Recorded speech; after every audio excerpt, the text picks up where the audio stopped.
At Tim Hortons, we've got something new. Because we know change is exciting. Change is good. Change is delicious. Try our new hash brown sticks. Golden and crispy, they're perfect for dipping and sharing. Pair them with our new Western omelet breakfast sandwich. Get both for just $3.49. Only at Tim Hortons. At participating U.S. restaurants for a limited time. Offer valid with biscuit, English muffin, and classic bagel breakfast sandwiches with protein, Western omelet, and cheese. Edition of The Right Stuff. Learn how to recreate your favorite fairy tales. Coming up next, right here on WPJC 104.5. You are listening to the best, the only place to be on Tuesday night. That's right, you're listening to The Right Stuff, and you're at the right place at the right time. From England to Canada, from Detroit to the Poconos, we are showcasing Christian authors worldwide, giving you tips, tools, techniques, and resources for you, the writer, to hone and perfect your craft. Tune in every Tuesday at 7 o'clock p.m. Eastern Time, right here on WPJC 104.5. And your host, Parker J. Cole. Hi, and welcome to the show. I'm so glad you're able to join us today for this edition of The Right Stuff. We're going to have a wonderful time as we talk about recreating fairy tales. And it's an interesting topic because a lot of people are trying to do that today. They're putting modern spins and different interpretations on our favorite fairy tales. But we want to make sure that we do that recreation of a fairy tale right. And with us to help us with that topic is my guest co-host and contributor, Jessica Fry, who writes under the name J.M. Butler. So she'll be with us in just a few moments. I always want to thank you so much for your support of The Right Stuff, and thank you for your support of my books. As most of you know, my next book, Vengeful Vows, will be coming out on May 31st. I'm very excited about that. It is the third book of the Sins of the Flesh series. So you just want to stay tuned with what's going on with that. You want to sign up for my newsletter at parkerjcole.com.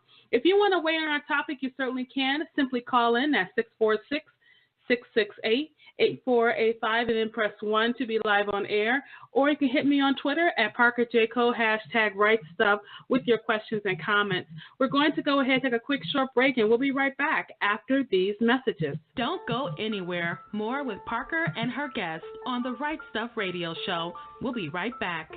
Have you read the latest issue of Sormag Digital, the award-winning literary magazine for multicultural readers and writers? Sormag Digital is available quarterly and showcases interviews with the best authors in multicultural literature. Sormag Digital features craft and business articles for those interested in writing. If you're looking for a good book, check out our book reviews on what's hot in multicultural literature. For writers looking for new readers to get in front of, Sormag Digital is the perfect place to introduce your book. We offer advertising spaces that fit your promotional budget. Get your free subscription on Sormag.com or order a print issue on magcloud.com. If you would like more information about Sormag Digital, check us out on Sormag.com or contact us at sormag@yahoo.com. Sormag Digital is the magazine for multicultural readers and writers. Question: if you write a book, everybody will rush out to buy it. Obvious answer: no. If you were a celebrity or if you had a huge marketing budget, then maybe you can get a lot of exposure for your book. Another solution would be to check out joeytweets.com. joeytweets.com is a promotion and marketing service with access to over 1/3 followers on Twitter. joeytweets.com has 3 packages available to fit any budget. That's joeytweets.com. joeytweets.com. Get some serious exposure for your books. We're back, and you're hanging out with the queen of Tuesday night, Parker J. and her guests, right here on The Right Stuff. Hi, and welcome back to the show. You're listening to The Right Stuff here on WPJC 104.5. Again, I'm so glad you're able to join me today. Like I mentioned before the break, we'll be talking about recreating fairy tales. Fairy tales are absolutely timeless. We love our fairy tales.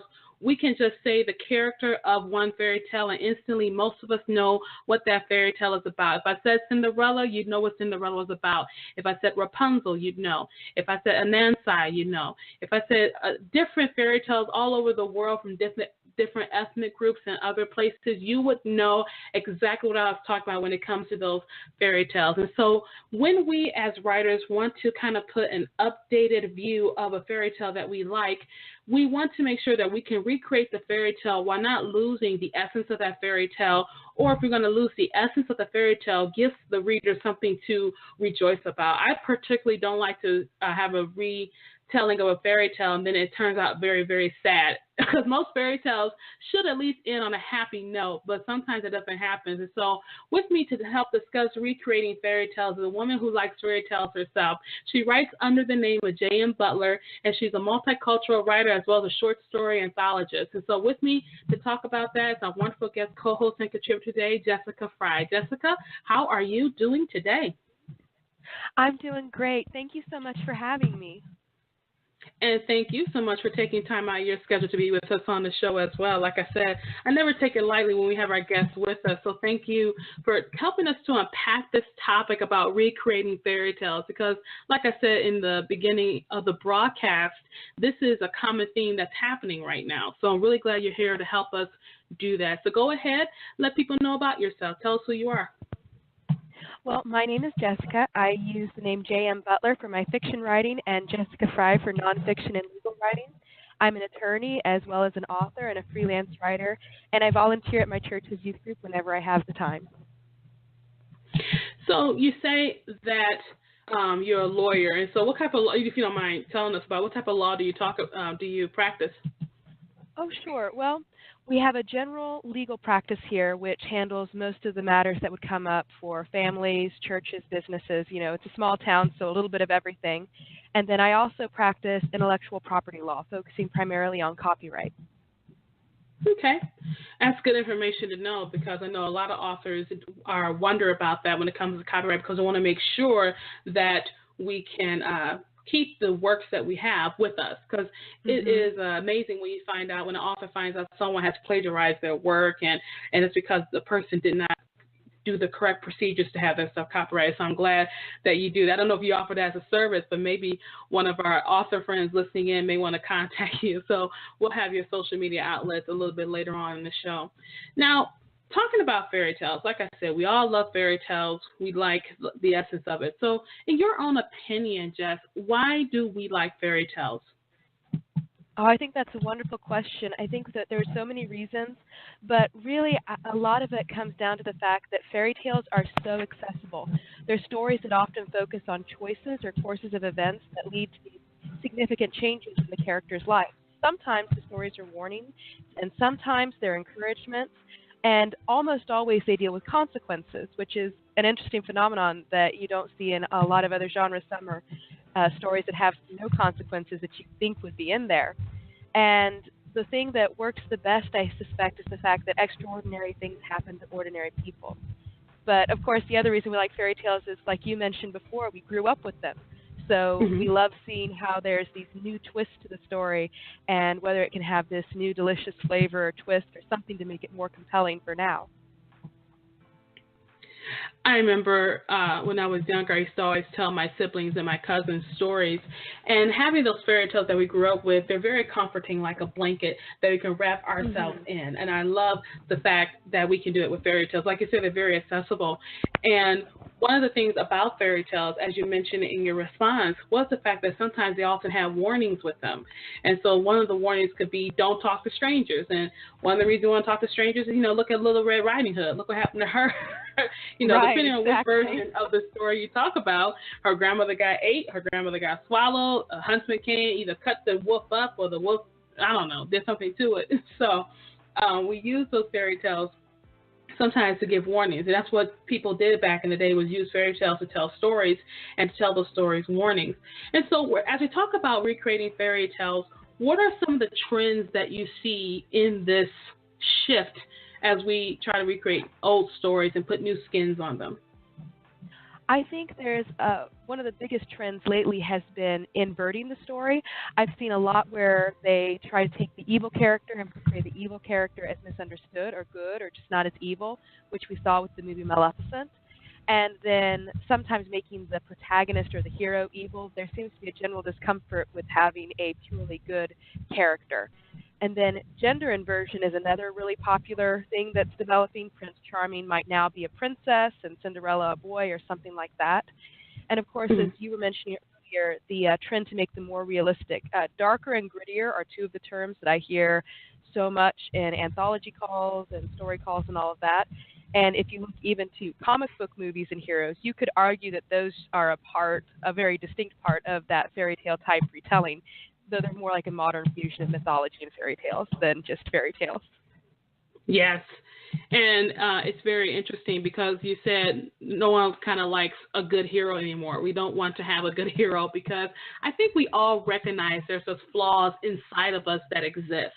You know what I mean? Mm-hmm. And so you can't have a hero that always has the same answer. How would you agree with that response, Jess? Yes, I think there's an unease, and writing an inherently good or a very good character really tests the writer to keep the character from becoming boring. It's so much more easy to make a character interesting when you can use the flaws or the problems to create sympathy. But if you have someone who is consistently making the right choices, you have some challenges to then create that same level of accessibility and emotional connection and not make the reader feel guilty for not being quite as good. It's possible, but I've noticed it takes a much stronger writer to create a compelling good character than a compelling flawed character. It's interesting you say that because we were talking about, especially with the trends are, it's like, you know, gender changing, a gender bender with the heroes, like Cinderella is now Cinderman, or the Prince Charming is Princess Charming, which is, and that's fine. Like I say, I want to put new skins on these stories. But for me, and maybe because I'm halfway of an idealist, I like the comfort of the old stories. I like the comfort of Prince Charming coming to rescue Cinderella. I like the thought behind it. But then some people would say, you're just living in a fairy tale. And I said, well, that's the whole point. I like to live in a fairy tale because real life, sometimes it gets pretty bad, you know, and you just want to escape and have the damsel get rescued. Another thing you mentioned that I was going to ask you about was the trend to make things darker. And it's interesting you said that because I know me and you are working on an anthology together. We'll talk about that a little later on in the show. And the first thing I wanted to do with my story was make it darker. That's the first thing that came to mind, even though I don't know why. That's just the first thing that came to mind. So why do you think that's a trend with the new fairy tales and recreating the fairy tales? Why is it making it grimmer? What are we trying to capture with this trend of making the stories grimmer?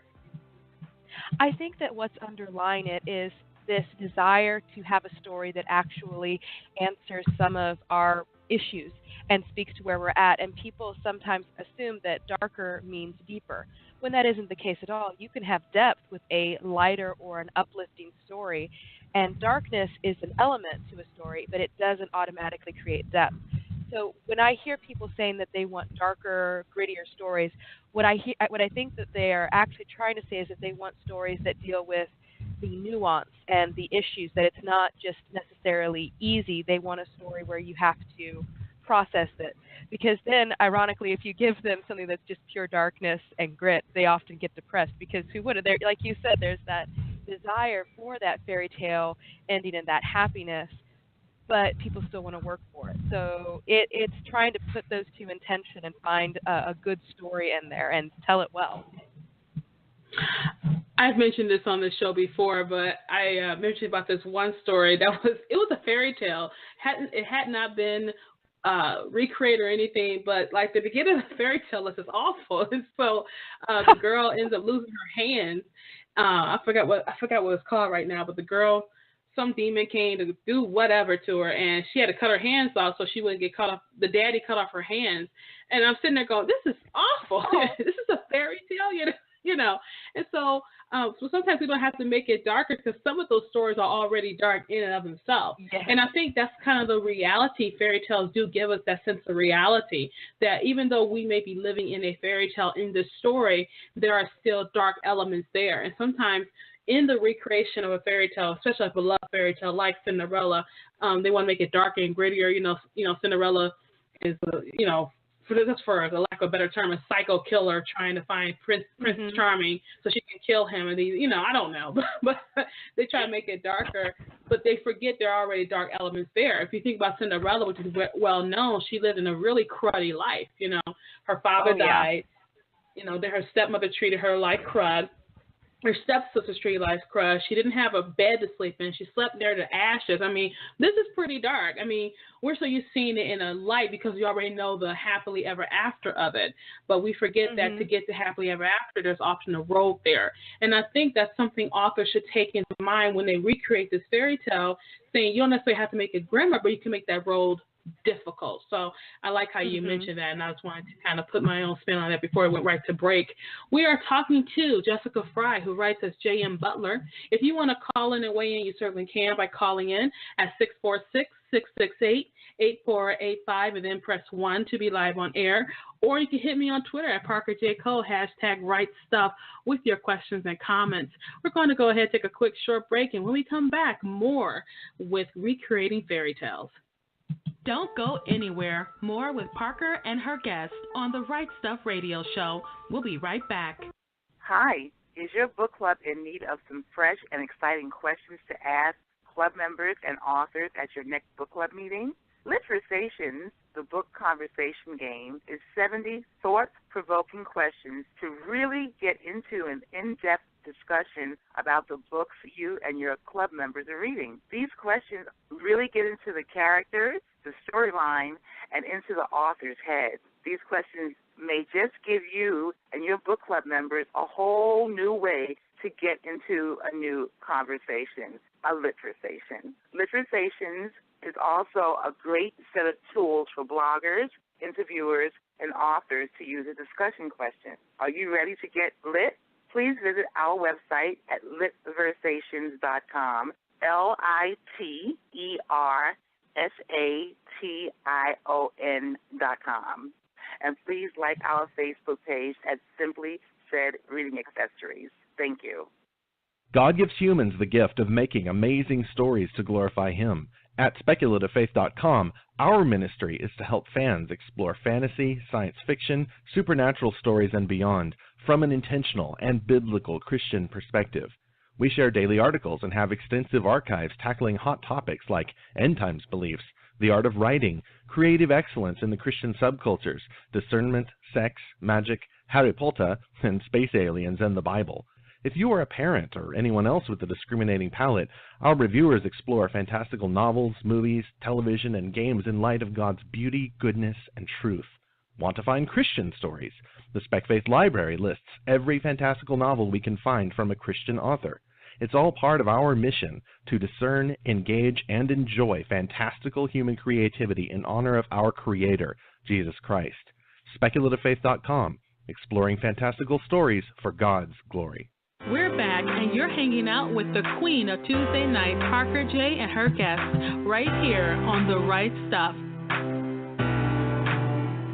And welcome back to the show. You're listening to The Right Stuff here on WPJC 104.5. We are talking about recreating fairy tales and just having a general discussion of what the trends are with fairy tales, how authors can maximize on this trend, what are some possible do's and don'ts when it comes to recreating fairy tales. And with me to talk about that is our wonderful guest, co-host and contributor today, Jessica Fry, who writes under J.M. Butler. She is a short story anthologist, a lawyer, as well as an author. And so she really understands the various nuances of when it comes to recreating fairy tales. And she's also a multicultural author as well. So she writes about very different types of fiction and different ethnic groups and cultural aspects. So it's really good to have you here, Jessica, to really help us unpack this topic of recreating fairy tales.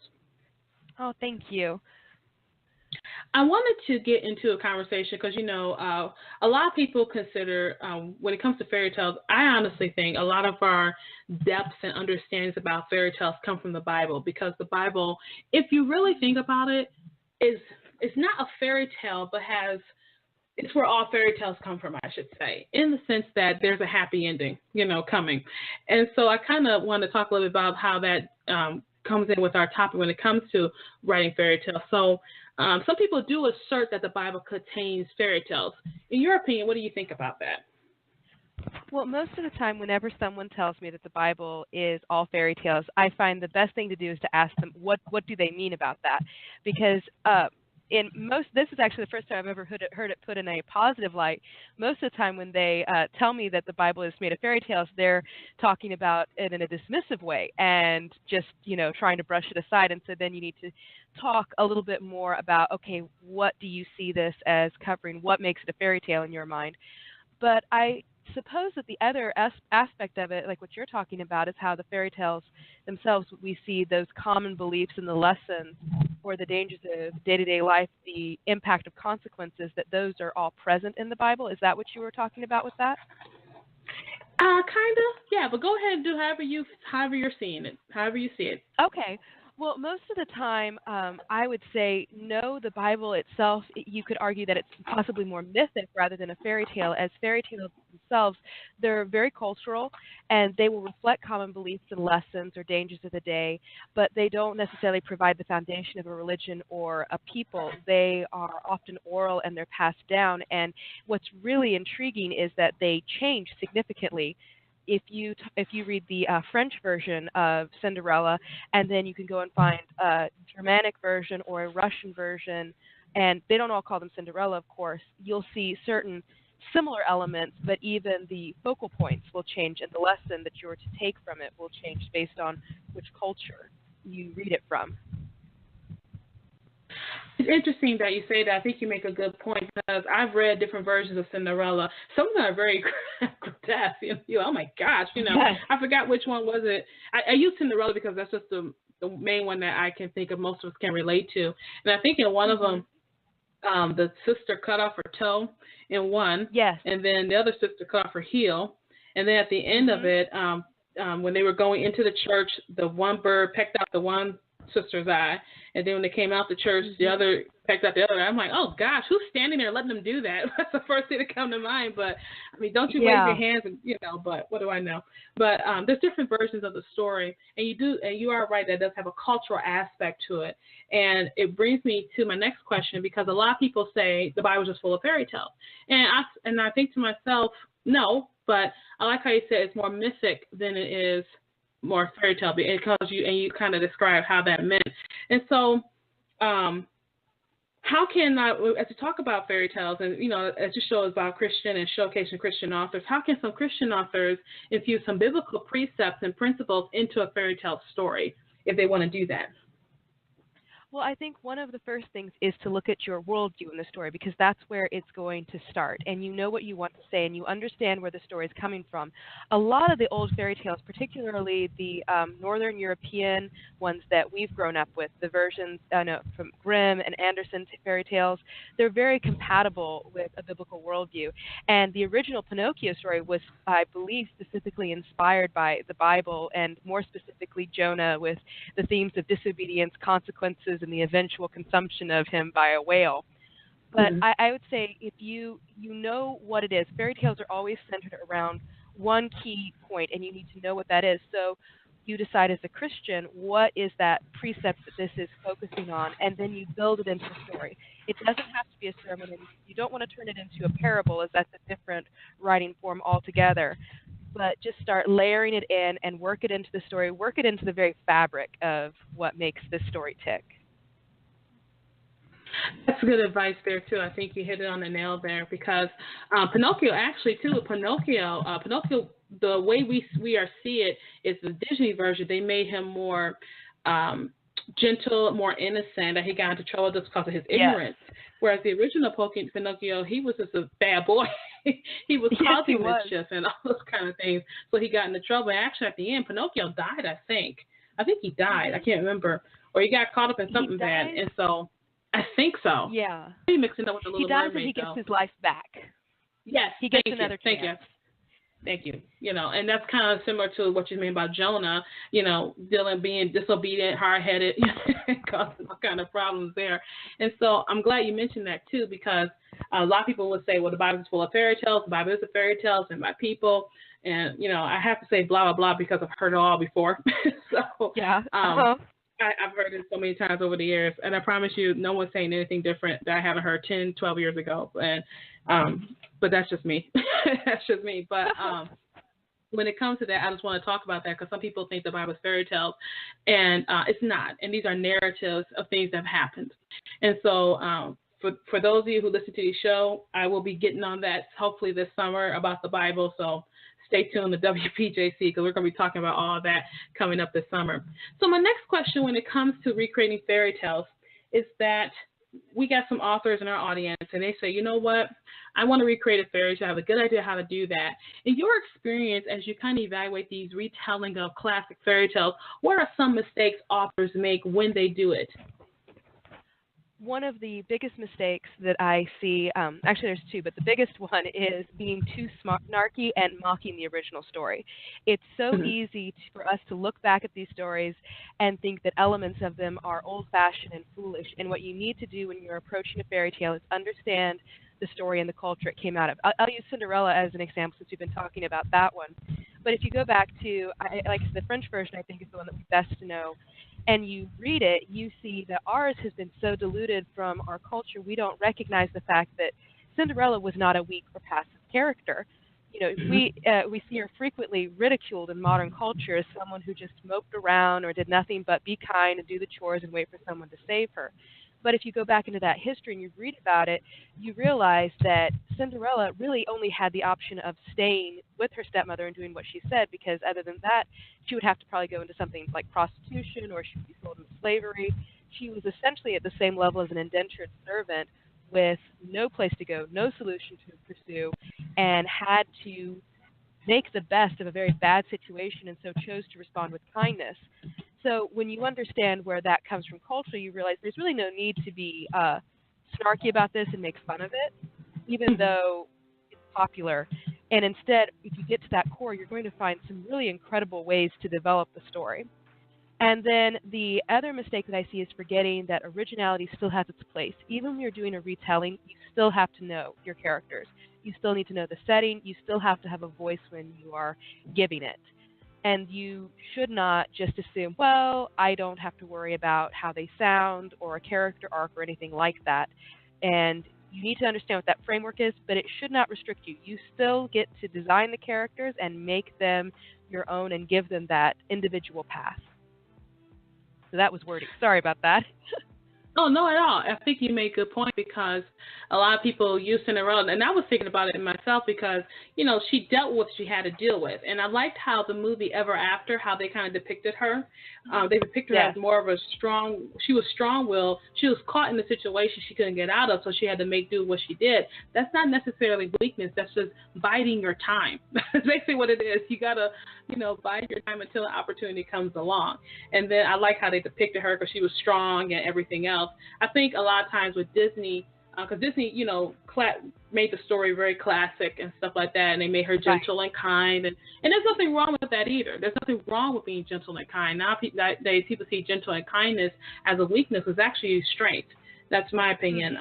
That's actually a strength. And so I think with some of our authors out there wanting to retell these fairy tales, the beloved ones that we like, we can still keep the essence of it there. Like you said, you can keep your originality there, and you can still be true to the story. Just make sure you do a lot of your research as you do the fairy tales.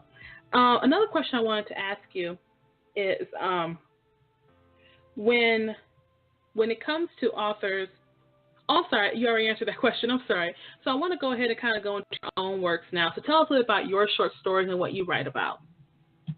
Well, like you said before, I do multicultural stories. I've done a series of short stories and novellas and novels. Most of the short stories actually started off as just ones that I told my sister when we were growing up. She would have been happy to hear the same story night after night, and she loved fairy tales.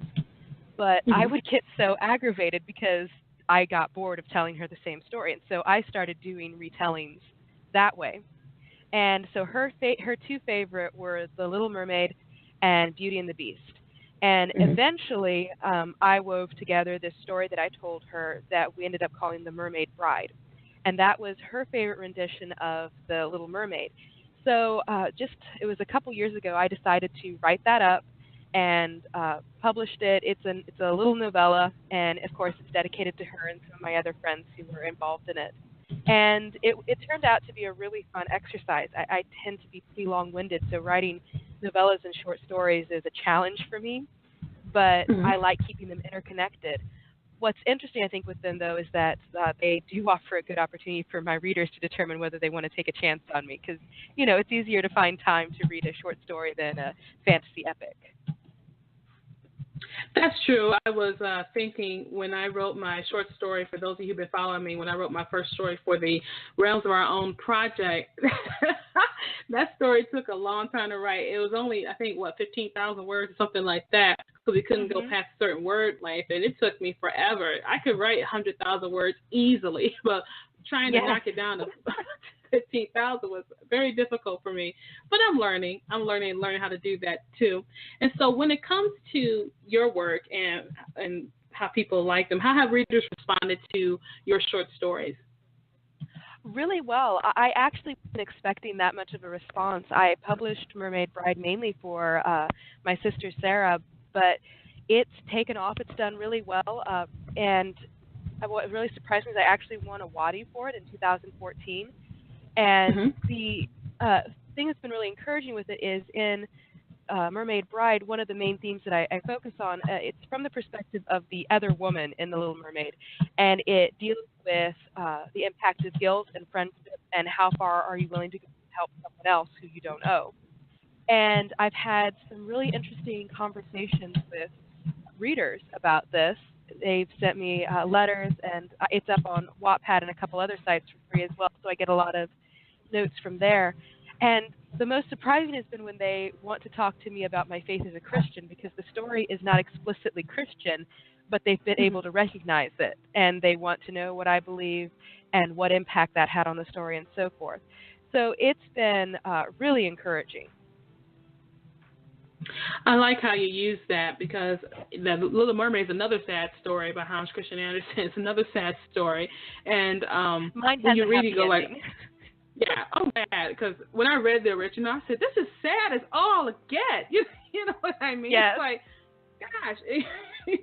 That's what I mean. So when people say stuff is a fairy tale, we have to be kind of conscientious of what fairy tale you're talking about, because some of these fairy tales been kind of bad. Like I said, the girl got her hands cut off, and then, in the end of it, Mermaid died, became a child of the wind, and then Cinderella's dogged by her mother, stepmother, and stepsisters, and Rapunzel got left in a tower for a long time. Yeah. That's just the European ones. They're not talking about some of the Indian ones, some of the Chinese ones, which kind of get a little more darker and a little more forlorn sometimes. So when people say that, you got to say, which fairy tale? Let me know which one you want to talk about before you say I'm living in a fairy tale. Because you may say, definitely. I am living in a fairy tale. Life is difficult for me right now. So I like how you kind of gave us and expanded on that. When we come back on that break, we'll be talking more to Jessica Fry, who writes as J.M. Butler. You still have a chance to call in at 646-668-8485 and then press 1 to be live on air, or you can hit me on Twitter at ParkerJCole, #WriteStuff, with your questions and comments. We're going to go ahead and take a quick short break. When we come back, we'll be hearing from the book evangelist with her newest review, as well as more from Jessica Fry. We'll be right back after these messages. Stay tuned.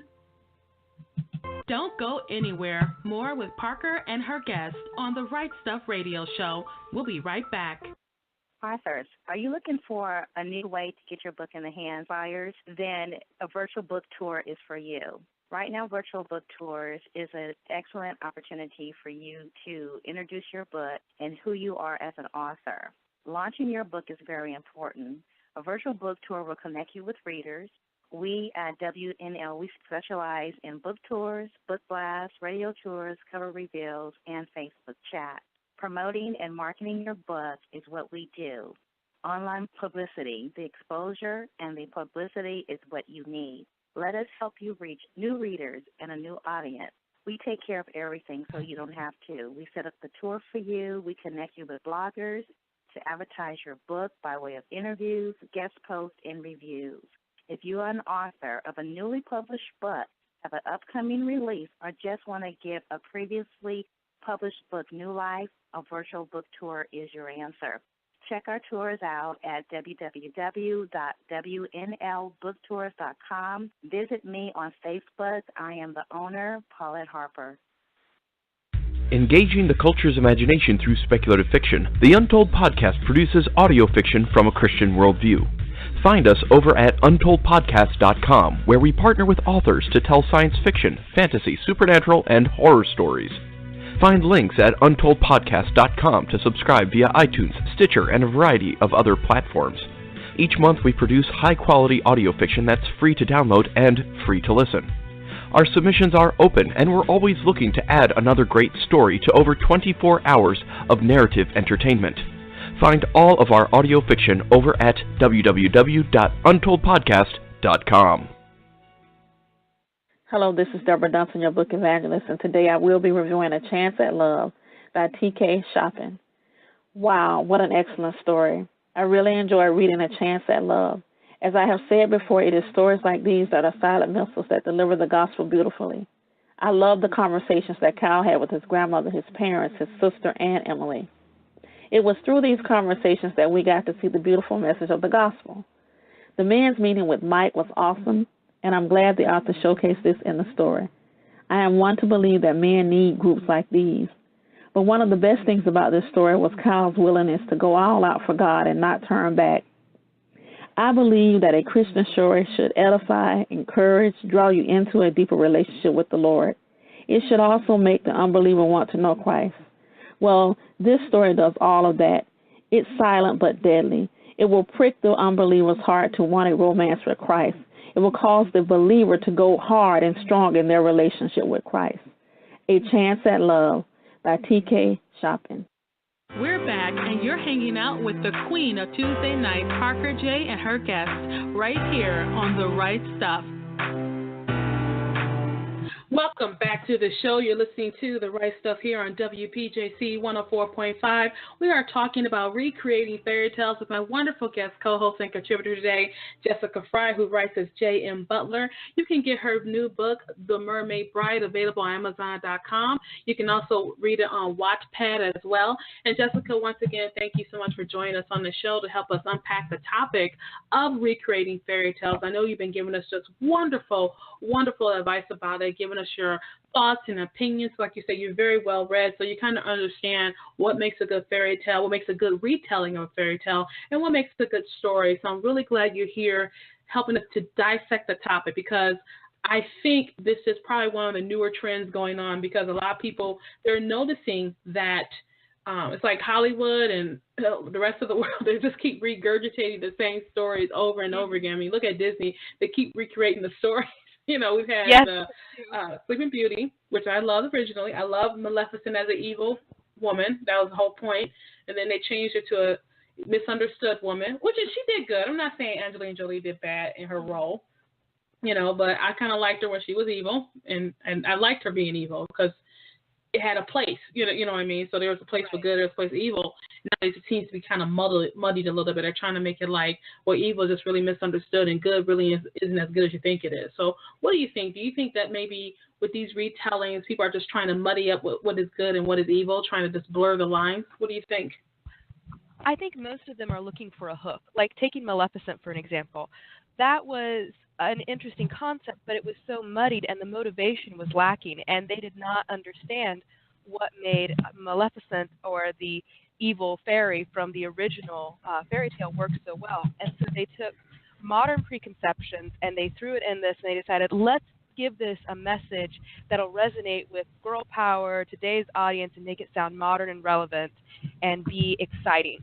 And so they just stitched it together, and it had beautiful visuals and it had some interesting ideas, but at the end of the day it really falls apart because they didn't have clear motivation, in particular for Maleficent, and Aurora became largely irrelevant. And so that's a huge danger I see in the modern retellings, is only doing half of the research and assuming that, hey, we can make this better by making it different.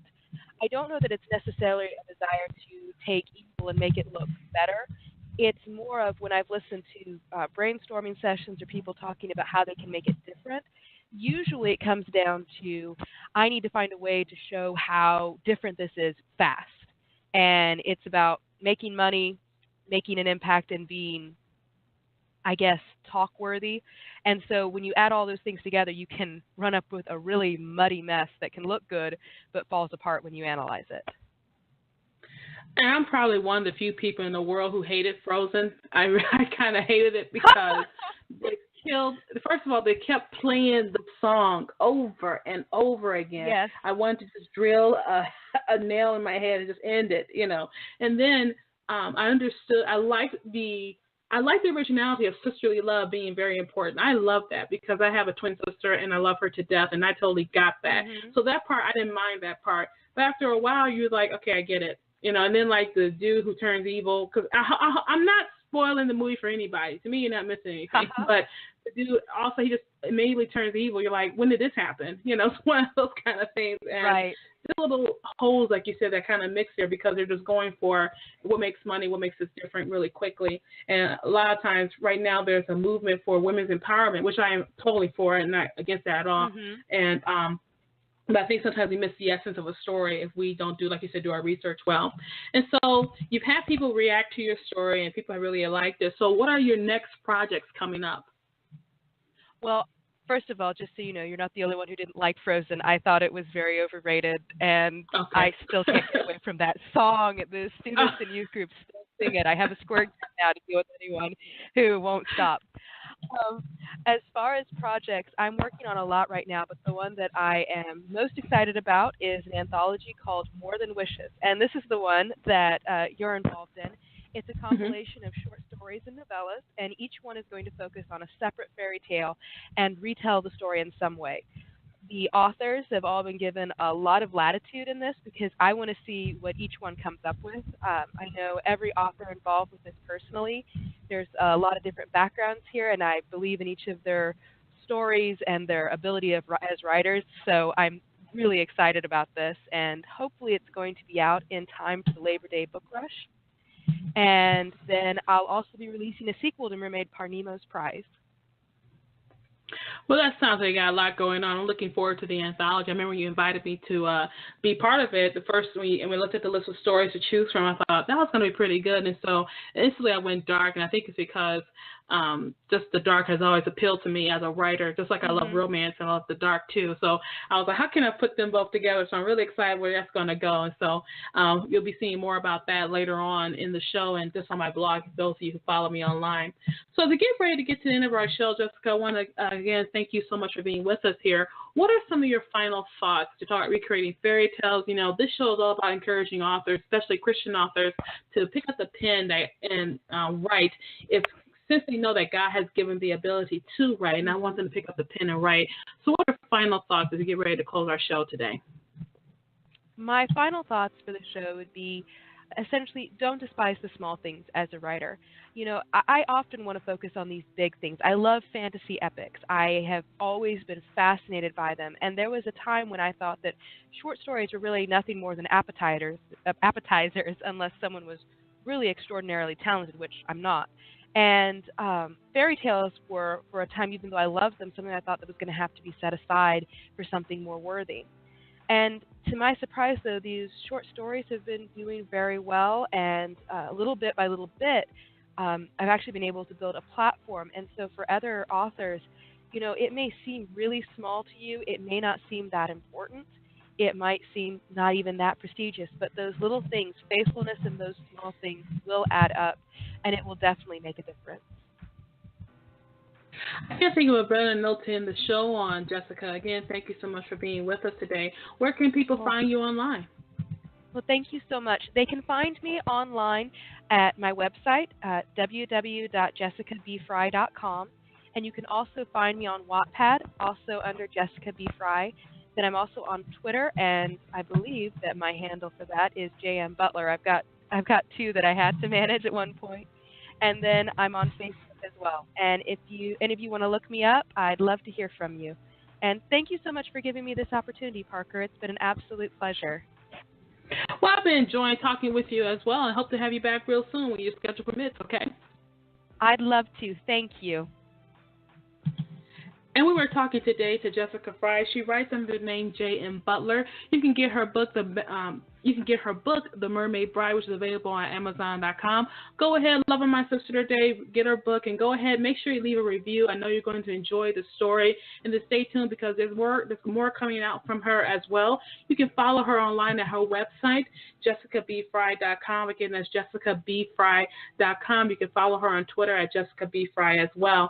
Don't forget to, again, get a copy of her book. It is available. And if you have Wattpad, you can follow her on Wattpad, Jessica B. Fry, as well.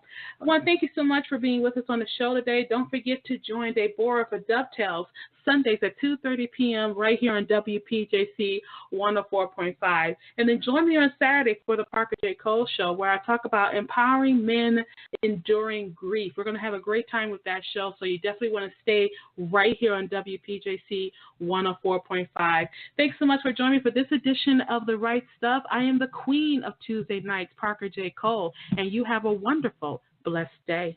Thank you for joining us for this edition of The Right Stuff. Follow Parker online at parkerjcole.com. To hear this show and other shows, visit the show archive at therightstuffradio.wordpress.com. We'll be back same time next week, 7 p.m. Eastern Time.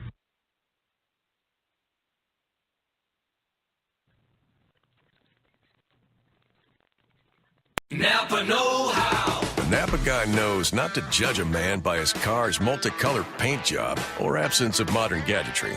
Who cares if it's technically old enough to vote and the windows are powered by the strength of your left arm? Your monthly payment is zero, and it'll stay that way. Because with over 500,000 parts and a little Napa know-how, you can keep anything on the road. She may not be pretty, but she's all yours. That's Napa know-how. Napa know-how. At Tim Hortons, we've got something new. Because we know change is exciting. Change is good. Change is delicious. Try our new hash brown sticks. Golden and crispy, they're perfect for dipping and sharing. Pair them with our new Western omelet breakfast sandwich. Get both for just $3.49. Only at Tim Hortons. At participating U.S. restaurants for a limited time. Offer valid with biscuit, English muffin, and classic bagel breakfast sandwiches with protein, Western omelet, and cheese.